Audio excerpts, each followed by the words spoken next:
again. You trying to get everybody drunk, huh? It's working. Yo, I bridge the gap for him. I bridge the gap for him. Hands up if you know you bridge the gap for him. I bridge the gap for him. I bridge the gap for him. Hands up if you know I bridge the gap for him. Welcome, everybody, to another episode of Everyone Has a Story. Created by Bridging the Gaps, brought to you by We Got You. Now, it's a little overwhelming, a little bit, to have this conversation. She is one of my go-tos. We call her Nana. What's your name? Theodora. Theodora? Theodora. That's a unique name. Well, I was named after my father. His name was Theodora. Oh, okay. Okay. And where was you born and raised?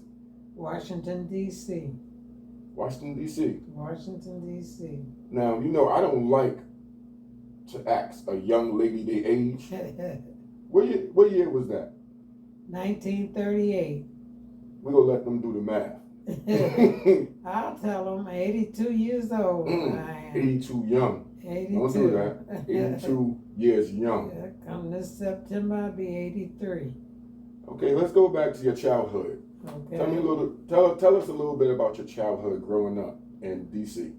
Well, I was the only child my mother had. I had a pretty good raising. In the summer, I went down to Suffolk, Virginia for the summer on the farm. And come back to September, I come back to my mother's home in D.C. Mm-hmm. I had a pretty good raising. Okay. So, after your childhood, what type of teenager were you? What was your personality like? The average teenager. The average teenager? Going to house hops. Doing the Lindy Hop. Well, you know they don't house hop anymore. No, they don't. Because they communicate a different way. Yeah, you charge 5 cents for the dance. They have house dances and charge 5 cents. That's how we made our little change. Really? Yeah, 5 cents to 10 cents, no more than 25 cents. You go to the dances, each one, somebody have a dance, charge 5 cents or 10 cents. We had a ball. So, is that how house parties was created? That's how house. Well, not really, because my grandmother, when I wasn't with my mother, I was with my grandmother, and she had house parties. Mm-hmm. And that's when bootlegging in the house came in. Really? Yeah, my grandmother used to make home brew, they called it, which is beer. And she'd make it and cap it up and sell it and have house parties. And she had a jukebox in the basement. Yes, that's how house parties started. Because the bootlegging was big. Yeah, big time. It was big time back then. Yeah, they sell liquor and food and party all night long. Man, y'all used to have a good time. That my grandmother did.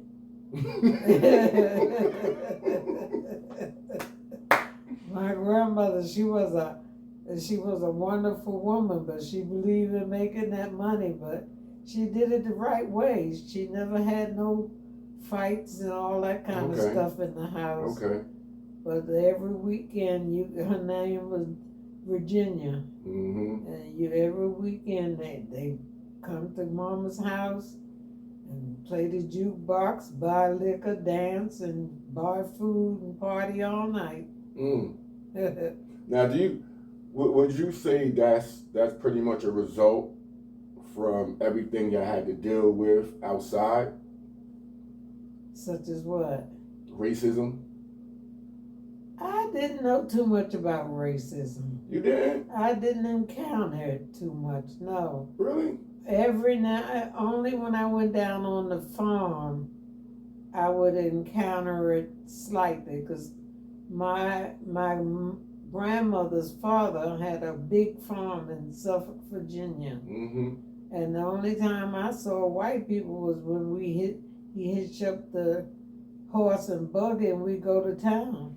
Wow. Otherwise than that, his name was Sam Ricks. The white people didn't bother him. Sam Ricks didn't play. He killed him. And they knew it. White people knew it, so he respected them and they respected him. Okay. He must have had a big influence to. Oh, yes. Yeah, that's yes, at that time? Yes, indeed. Sheesh. Papa was a mess. He was. He was a humdinger. He wasn't having it, huh? Yeah. He had a great big, huge farm. He raised everything from cows to peanuts. Okay. Would you say that's where you got some of your work ethic from? Well, I think so.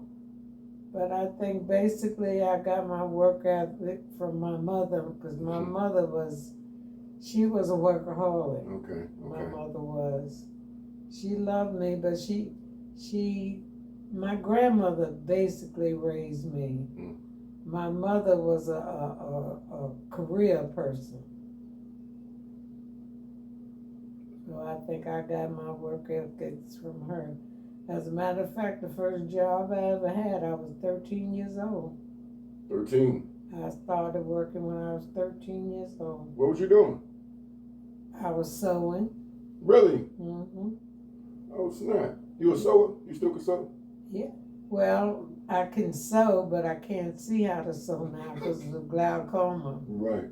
But I like to sew. I used to sew It's still all in your the mind, time. though. It's still in your mind. Yeah. You would know what to do. Oh, yeah. Okay.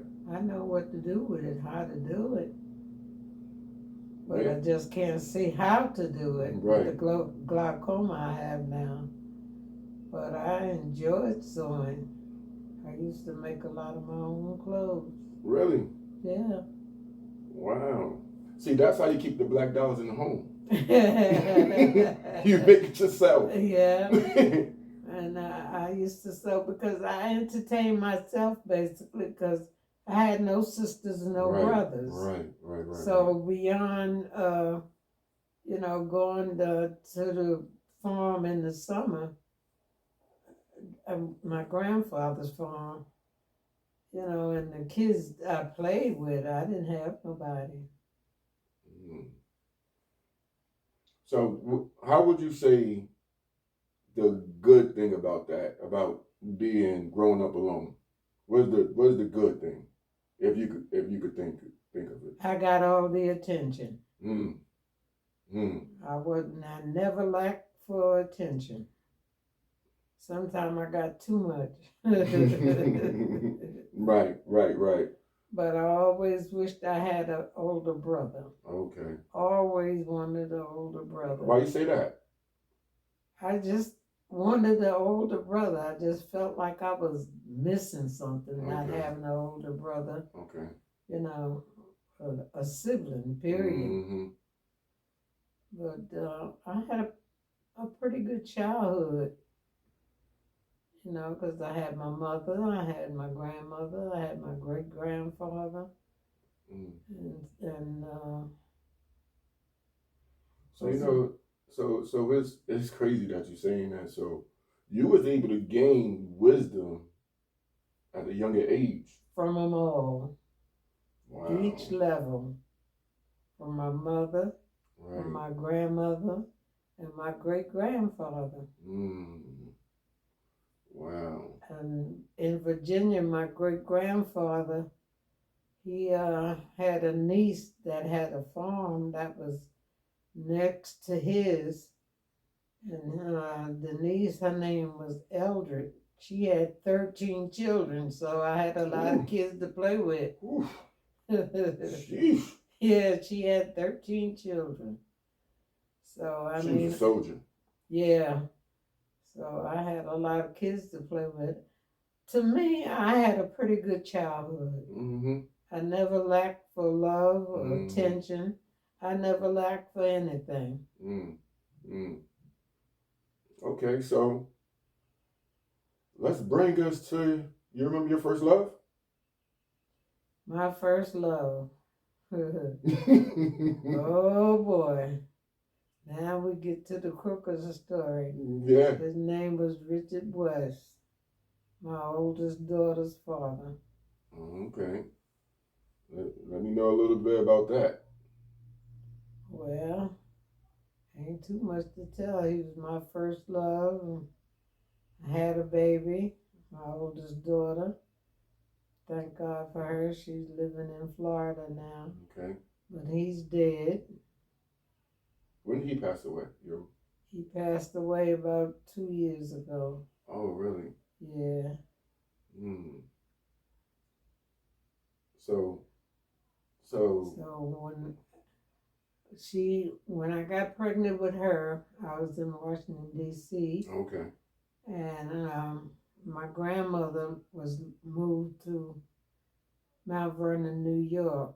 Okay. And that's how I got to Mount Vernon, New York. My daughter was born in Mount Vernon in 1952. 1952. Mm-hmm. I think my mom was born in 51, if I'm not mistaken. And from 1952, I've been in New York ever since. Until 6 years ago, I moved down here. Okay. How was life after you became a parent? What changed? Well, what changed was I had a child to raise. Mm-hmm. And I had to make sure that they were well taken care of and educated. And thank God I did. I worked a little harder, but it was well worth it because my oldest daughter, she went to college. I had 4 children after her, and they all got good education. Yeah, name your children so everybody can know. Dorothea, Stephanie, my son Keith, who is deceased. Right. Carolyn, who is deceased, and Robin. Right. Which is the baby. Shout out to all the uncle and the aunts. Yeah. My Carolyn is deceased. She's been gone now about 3-4 years. My son is dead also. He was killed by a hit and run in New York. But I still have my 3 girls. Right. Wow, Nana. We didn't even really get to the nitty gritty. So, all right. So now you're in Mount Vernon, right? What was the adjustment from DC to Mount Vernon? Well, when I got from DC and moved to Mount Vernon, I had my daughter and I went back to school. Okay.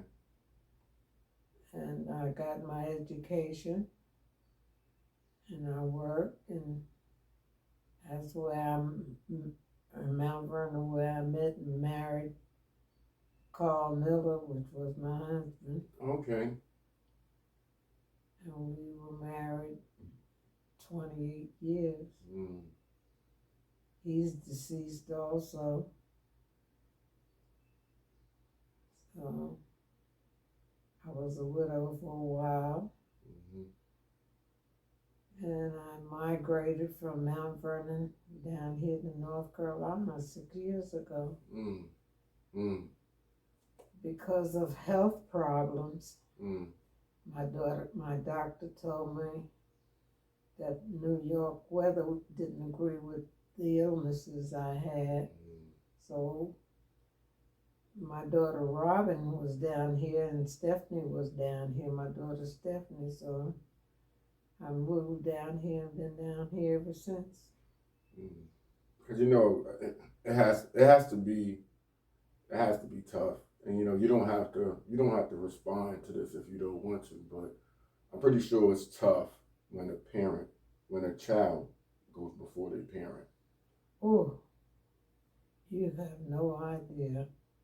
You learn to live with it, but you never get over it. You never get over it. Right today, I think about my son. He was the only boy I had. And I think about my daughter, Carol. I think about him quite often. Carol was a sweet lady, very sweet lady. She always showed me all the utmost respect every time she saw me. Yeah. God blessed me with 5 kids. So fit to take 2, but I still got 3, and I thank God for them. But you added on a lot of grandkids. I got grandkids, great grandkids, and great grandkids. Right. So I'm blessed. Yes. I'm blessed, and I got you. God has blessed me. Blessing. God has blessed me. Even though I lost 2, he's replaced with so many others. It's just, God never closed the door unless he opened a window. And I thank him. Say that again. He never closes the door unless he opens a window.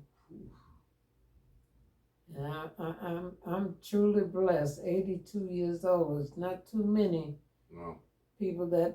women that live to have great grand. Especially in our community. And that's right. And a great grand. And I'm blessed. And I have my illness, but I'm able to take care of myself and wake up in the morning and feed myself and dress myself. So. And you still drive. Yeah. Yeah. Near to be whipping still. I'm a blessed woman. I have no complaints whatsoever. I mean, I thank God I don't look like what I've been through, because I've been through some illnesses. I'm a cancer survivor.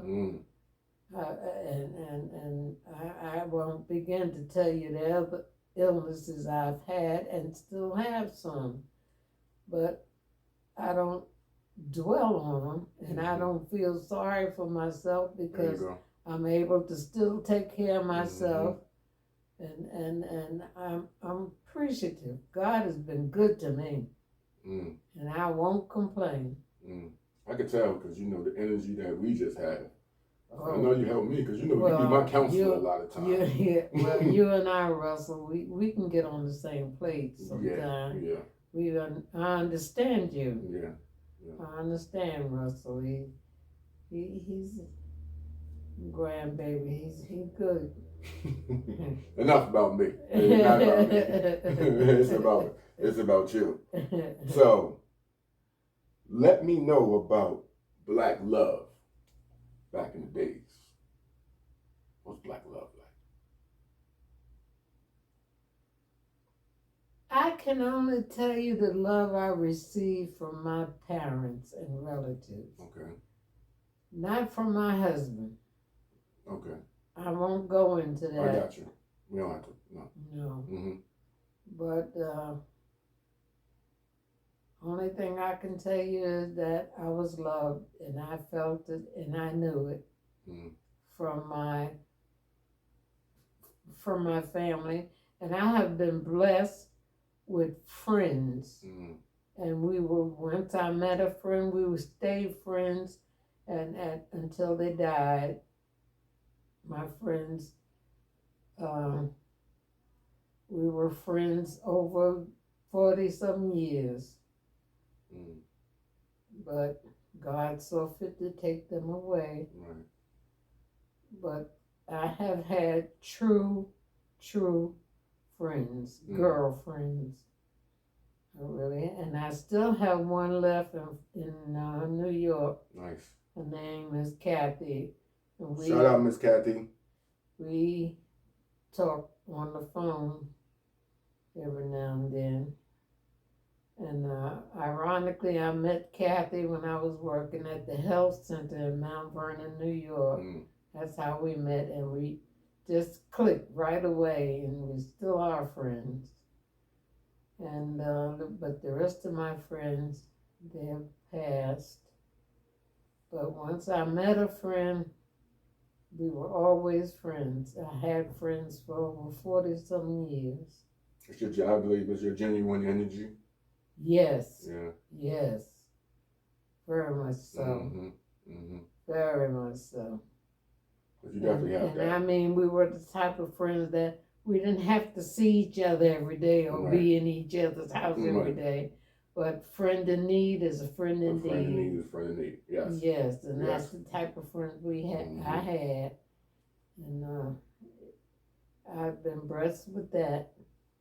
Yeah, but even saying that, you know, we all have lives to lead. So even for me, when I don't talk to my peoples for a certain amount of period, it don't bother me because that means that we all handling business. Right. But when we talk, it's just like it was yesterday. Yes. You know, so yes. You know, I believe that's and you're truly glad to see one another. Right. When you do get up. When you do, yeah. When you see one another, you're truly glad to see one another. Yes. You don't have to have a friend that you together every day, all day, and in and out of the house. That ain't friendship to me. Listen, Nana, I don't want to be around myself all day. And I know that, you know, you love your children, but you get tired of your children. Yes. You don't want to be around them all the time. Sometimes you just want to be alone. And it works, you know. Too much of anything is bad for you. Too much of anything is no good. It's no good. Too much of anything is no good. And that's how I try to live my life.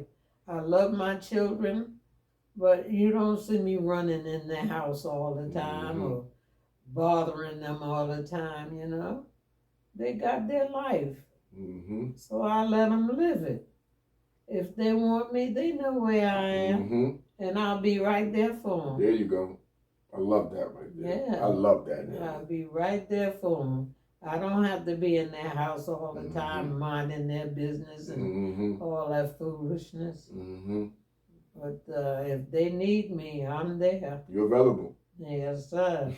Always, in any capacity. Right. I'm there for them. Now, let me ask you about this, because I don't think I ever asked you this before. Because I know as a whole, you know, the ancestors had a lot of fight to do, and as far as, you know, stuff outside of your community at the time. How did you feel when we had a black president? I don't think I ever asked you this before. No, you never did. I was proud. Yeah? Yeah. I was very proud. Because, you know, a lot of people still take it for granted to this day. Take what? That we had a black president. I don't take it for granted. No, that's what I'm saying. I'm pretty sure the older. Yeah. You know what I mean? I thought it was fantastic. I mean, we're not where we should be, but we're not where we have been. And we have come a long way. I mean, in the black race. Right. We've come a long way. And if you don't think so, go back and look in your history. And I think that's what more younger people need to do. They need to go back and look at their history. Well, it's on TV all the time. And it's all over social media. It's social media, movies. It's everywhere. All you gotta do is look. And see, and this is, I think this was the thing that really sparked Bridging the Gaps, because that's the first main gap that I've recognized. Generational gap. You understand? Because I always looked at it, the older people have the wisdom and we have the energy. But I believe that a lot of younger people don't want to go to the older people for the knowledge that they could apply because they have the energy to go with it. So many young people these days think they know everything. Mm-hmm. They don't look behind them to see why they are where they are and how they got there. Mm. And if they do look, they don't appreciate it. Mm. They take it for granted. Mm. And there's a lot of elderly people, they know some things because they've lived, Right. but not necessarily wise. Mm. They don't have to necessarily be wise. They know some things. Yeah, that's what they say. True wisdom is knowledge applied. Exactly. Mm-hmm. Exactly. I think a lot of young people do want to reach out to the elder, but a lot of times, like I said, it's a disconnect. But I believe if they looked at the history and they could learn from it, they could have more to relate to the elder. I think some younger kids would go to the elder and talk to them if the elder person presented themselves to that younger person. Mm. Some of older people, such as myself, they don't want to talk. Mm. They don't. You said such as yourself? Yeah, such as myself. I mean, in age. Right. They don't want to talk and don't know how to talk. That's the truth. Right. You know? Okay, I get that. And they turn off the young people. Mm. But if you let that young person know that I'm available, you can talk to me about anything, I think maybe they would go to them and talk to them and ask them about different things or accept the knowledge that they have to give. It's all in how you present yourself. Yeah, that is excellent. You What you just said is excellent.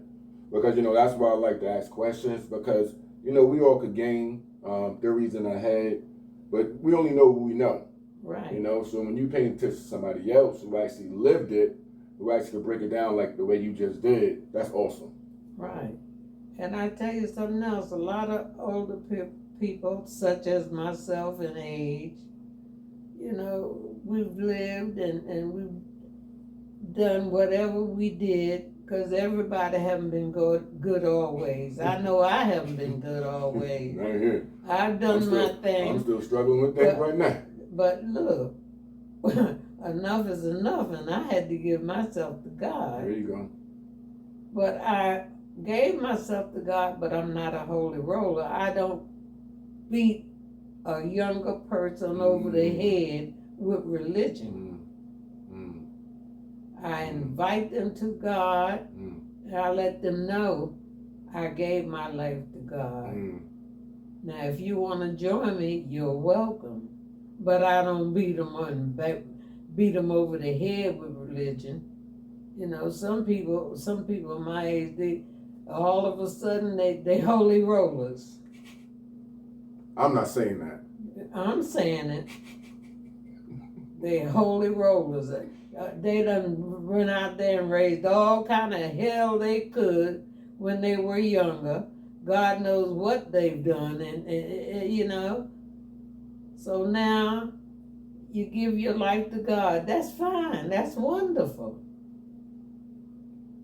But look, God don't make you come to Him. He stand at the door and knock. If you want Him, you open the door, He'll come in. Right.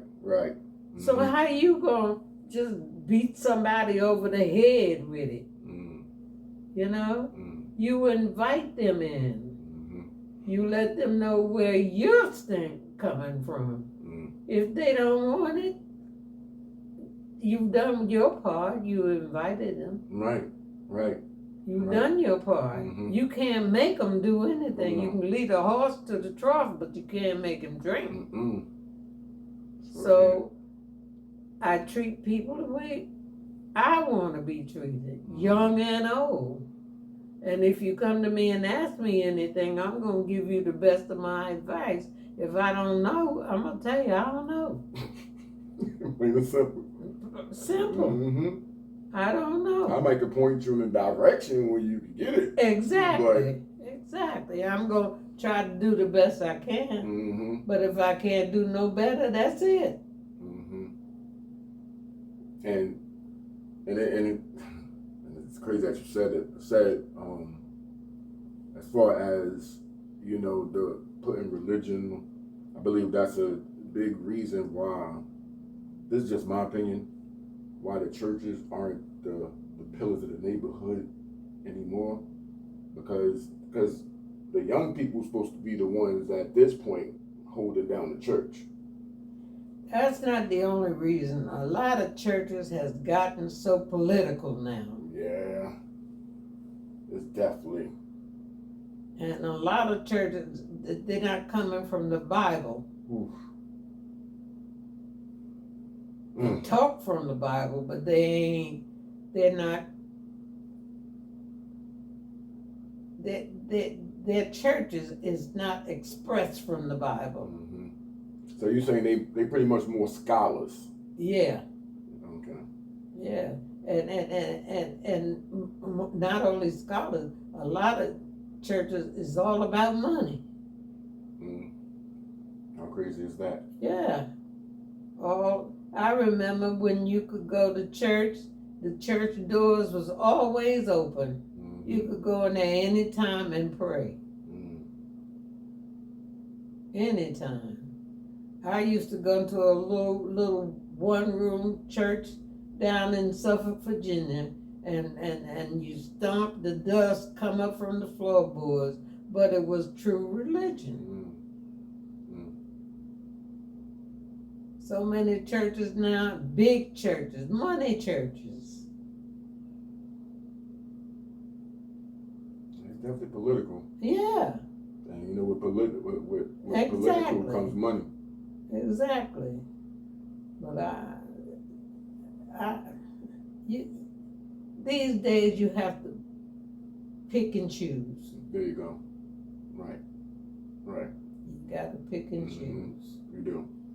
And you got to do it as far as who you are. Exactly. What's good for you. What's good for you. Yeah. What's good for you. And a plug for my church. I think I'm in a pretty good little church. It ain't no money church. It's a people's church. It's a God's church.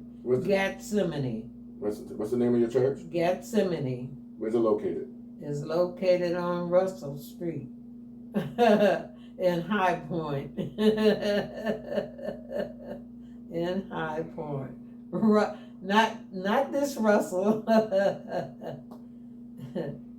But it's a Bible-based church, and that's why I like it. Okay. And I'm pretty sure y'all spirits feed off each other, huh? Yes, indeedy. And I tell you, when you join that church, there's people been there from its inception, but there's no big I and no little U. There you go. And that's what I like. Everybody's on one accord in there. Yeah, and it's kind of unfair that few of the churches mess it up for the many. Say again. I say it's kind of unfair that the few of the churches mess it up for the many. You know, because I do believe in most cases, and I do believe there's a lot of good churches out there. Oh yeah. Yeah. There's oh God, right. Yeah. There's a lot of good churches out there. Like I said, it's your choice. Right. It's up to you. It's what you consider to be good for you. Right. What your religion what your religion requires. Right. Yeah, because I even when people frown upon other religions, At the end of the day, I look at it, that's their belief. Yeah. You know what I mean? Who am I to say? You can't. You know? You're not, I don't frown on nobody's religion. Mm-hmm. What's good for you is good for you. Mm-hmm. What's good for me is good for me. You know? And this is this also a big reason why Bridging the Gaps is Bridging the Gaps. Because even though there's different religions, the main principles are the same. Even though there's different religions, there's only one God. That's it, right there. That's it. That's it. Plain and simple. Plain and simple. Okay, we'll get over that. Thank you, God, for blessing us. But let's have some fun. What is your normal day? I get up in the morning, take my shower, take my medicine, feed myself, come out in the living room, sit down and watch TV. What's your favorite show? Family Feud. Watching it right when I came in. Yeah. You're a Steve Harvey fan? Yeah. Steve Harvey the man. Well, Steve Harvey, all right. I just like the show. Okay. Yeah. Yeah, so you liked it before Steve Harvey even came on to it. Right. Yeah. Yeah, I like the game. Why you like it? Do you like it because it's the family going against each other? I like it because the people are funny if you just listen to them. They are. You know? They are. Yeah, people are funny. And some of the answers they come up with is just off the chart. Right. Because I be thinking sometimes, like, what made you think of that? Yeah, where did that come from? And then some of them are just plain silly. And that's why I like Family Feud. Oh, okay. Because that can get me a good laugh. And you gain knowledge. Yeah. And then after that, I like Jeopardy. Yeah. And then soap opera, Young and Restless. Oh, the Young and Restless. Yeah. I've been watching that ever since it came on TV. And that's been a many a year. It's been many years for that. Yes. The Young and the Restless, huh? Young and the Restless. It's crazy they call it the Young and the Restless. And that's what it is. Because you know what? It goes with today because a lot of these young kids are restless. Yeah. But you know what? A lot of these soap operas, that's what it is, a soap opera. Soap opera. They deal with matters of today. Yeah. And I'm watching to see how they handle it. Right. Professionals that write these programs. So I'm watching to see how they handle it. Yeah. I believe that's important because that's like studying. Yeah. You know, and I look at it and I listen and I compare sometimes to things that happens out here to stuff that goes on TV, and I say, oh, you know, I compare. After all these years, you still gaining knowledge. Yeah, I'm gonna learn as long as I live. There's always something to be learned. Always. Nobody knows everything. There's always something to be learned. You can learn something from a baby. Yes, you could. You gotta just pay attention. Yeah. You gotta pay attention. And the great thing about you, you are a listener. I listen. Yeah, that's why people gotta be careful what they say to you.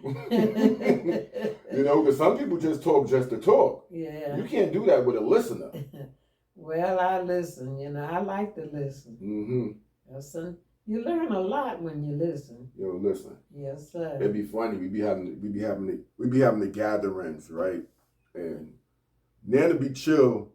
She be chill at first. She got to get her balance right. All of a sudden, you just see her ears. She won't say anything for like 15 or 20 minutes. But then when things start to come to her and she get understanding of it, oh man. Man is calling people out. Man, and I can't wait for it. I'll be looking forward to it. Well, so many people, they don't want to hear nothing I gotta say. So I shut up and be quiet. I learn and I look and I listen. I learn a lot by just shutting my mouth and looking and listening. Right. I really do. I think, and I think people like you are like a mirror. And what I mean by that is that you'll show a person themselves, their selves. You think so? Yeah. I never thought about that. Yeah, because people are afraid to face the mirror. Because that's how I look at myself. You know, because when you are a genuine person and nothing surprises you, a person could feel, not that we could see through them, they could just feel a little uneasy because they can't. What's that use song, excuses. The Man in the Mirror? The Man in the Mirror, because that's where it starts. I never thought about it that way, Russell. Yeah, because that's why a lot of people won't say certain type of things to you because they know they got to come correct.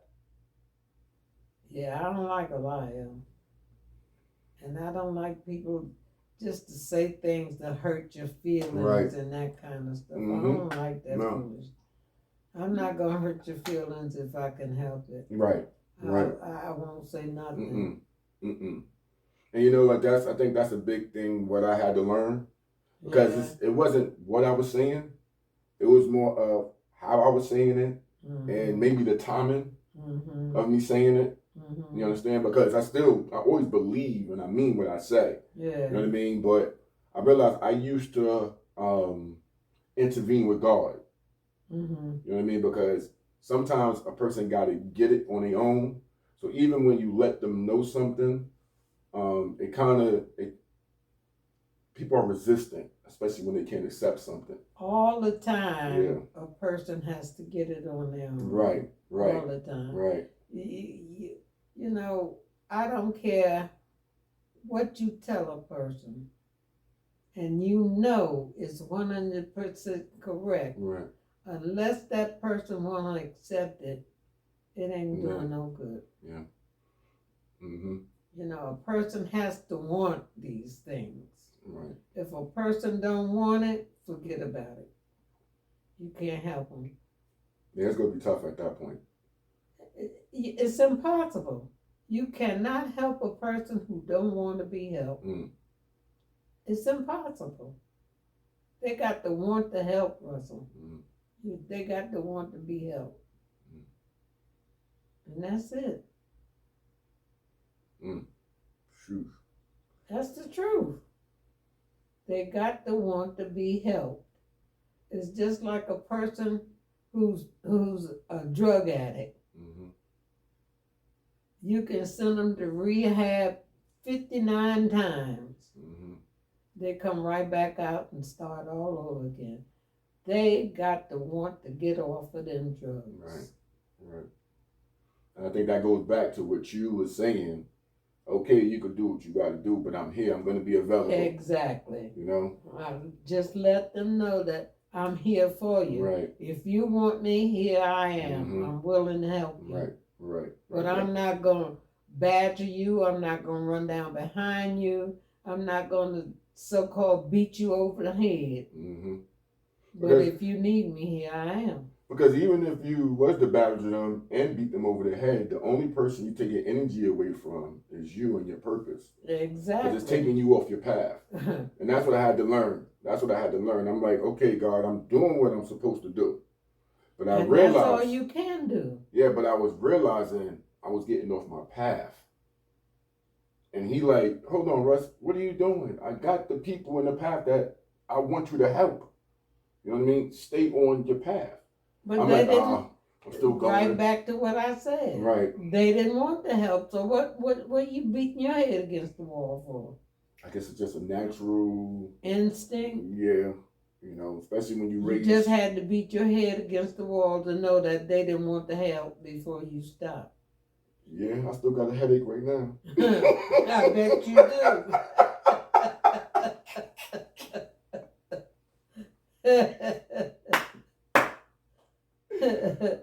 Yo, that's why I love talking to this woman. Oh my God, yo.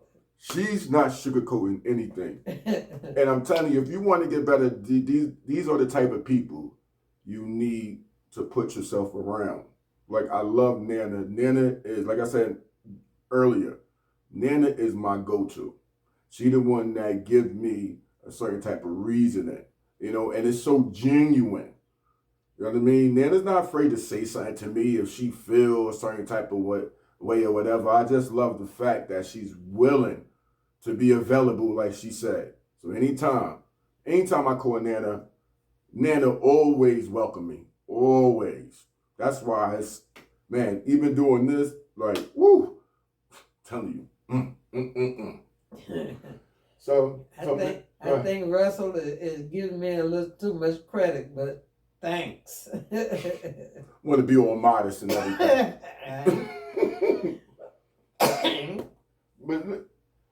But okay, because you put a lot of work in though, and I love it because you don't ask for much, you know. But sometimes just being, but what I realized, just being a genuine person, you know, you don't have to say much. Just being a genuine person inspires so many people, because when people get around a person like yourself, it's like a quiet taste. You understand? Because they don't taste that. You know what I mean? They just don't taste it. And it's a quiet taste. Oh, taste and see what the Lord has done. And you just being you. You don't even know the influence that you have. I sure don't, because I'm listening, but it's news to me.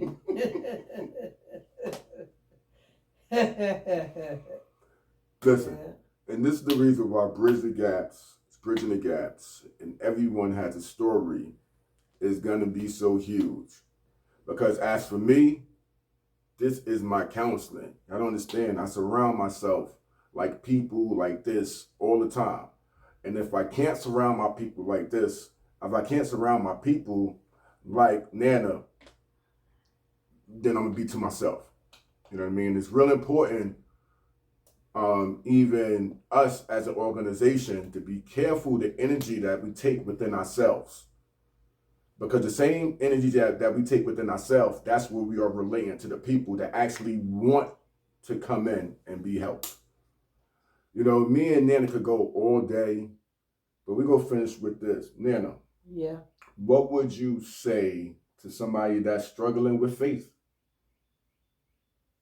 Struggling with faith? Yes. Religion? Yes. Like they have the willingness, they want to, but they just struggling. Whether they dealing with what's holding them back? It could be anything. Anything holding them back. Let's say they have a woman having men issues, but she always been a good woman, you know, and she meets a good man, a man of faith, but she's struggling with it because of her past.